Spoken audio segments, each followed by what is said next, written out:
นี่เข้ามานี่ป้าทุกคนบ้านเมืองจีนเลยเนาะมีแต่คนจีนล้วนๆอยู่ในนี่สบายดีทุกคนยินดีต้อนรับทุกคนเข้าสู่ช่องบ่าวพวนนะทุกคนเนาะวันนี้จะพาทุกคนไปเลาะเมืองจีนอยู่ที่ประเทศลาวเลยทุกคนเด้อว่ามันที่เป็นจังได๋เนาะเดี๋ยวเข้าไปทางด้านในเลยทุกคนตอนนี้เราก็ฮอดประตูทางเข้าแล้วทุกคนเด้อ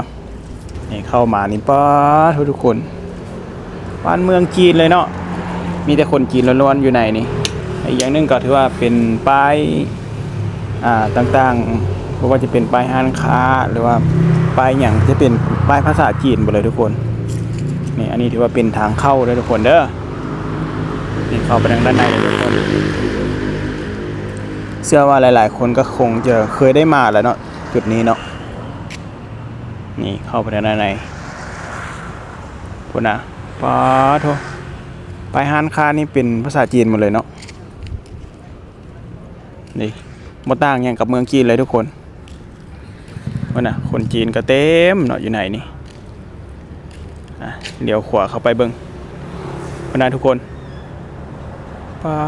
โธ่มีแต่ภาษาลาวก็มีอยู่เนาะแต่ว่าน้อยทุกคน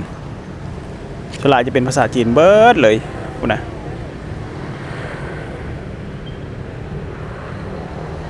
นะธนาคารก็มีทุกคนอันนี้เป็นธนาคารการค้าได้ทุกคนเลย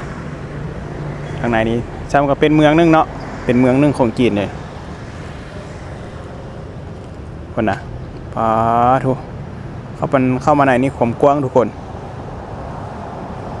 เนี่ยเดี๋ยวไปทางนี้เบื้องนอกทุกคนอ่ะผมจะเป็นยังไงคนนะขี่ไปเบื้องรถทุกคน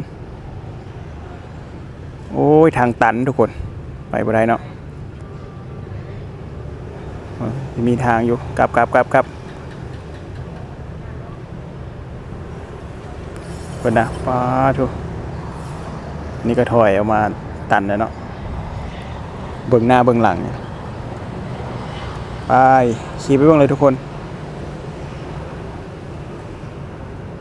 ดิเมืองจีนแท้ๆเนาะทุกคนเนาะแต่ว่าอยู่ประเทศลาวด้วยทุกคนนะมีเป็นตลาดจีนแล้วก็เป็นอาหารค้าจะเป็นคนจีนมาขายเปิ้ลเลยเนาะนะแต่ว่าป้ายรถมันเป็นป้ายรถลาวนะทุกคนแต่ว่าตามที่เขาสังเกตเบิ่งนั่นก็แบบป้ายรถลาวป้ายเหลืองป้ายอย่างธรรมดาเนี่ยเนาะ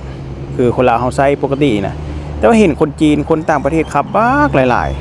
ๆมันก็ขับได้ใช้ได้มาทุกคนก็คือว่าตามที่เขาฮู้เนาะก็คือว่ามีแบบเป็นป้ายเพิ่นออกเป็นป้ายต่างดาวก็มีนะเนาะแต่ว่าส่วนหลายจะบ่เห็นเนาะเป็นป้ายต่างดาวนี่คือคนจีนคนเวียดคนหยังก็ใส่ป้ายแบบป้ายคือคนลาวใส่นี่เลยเนาะมันแม่นอยู่บ่ทุกคน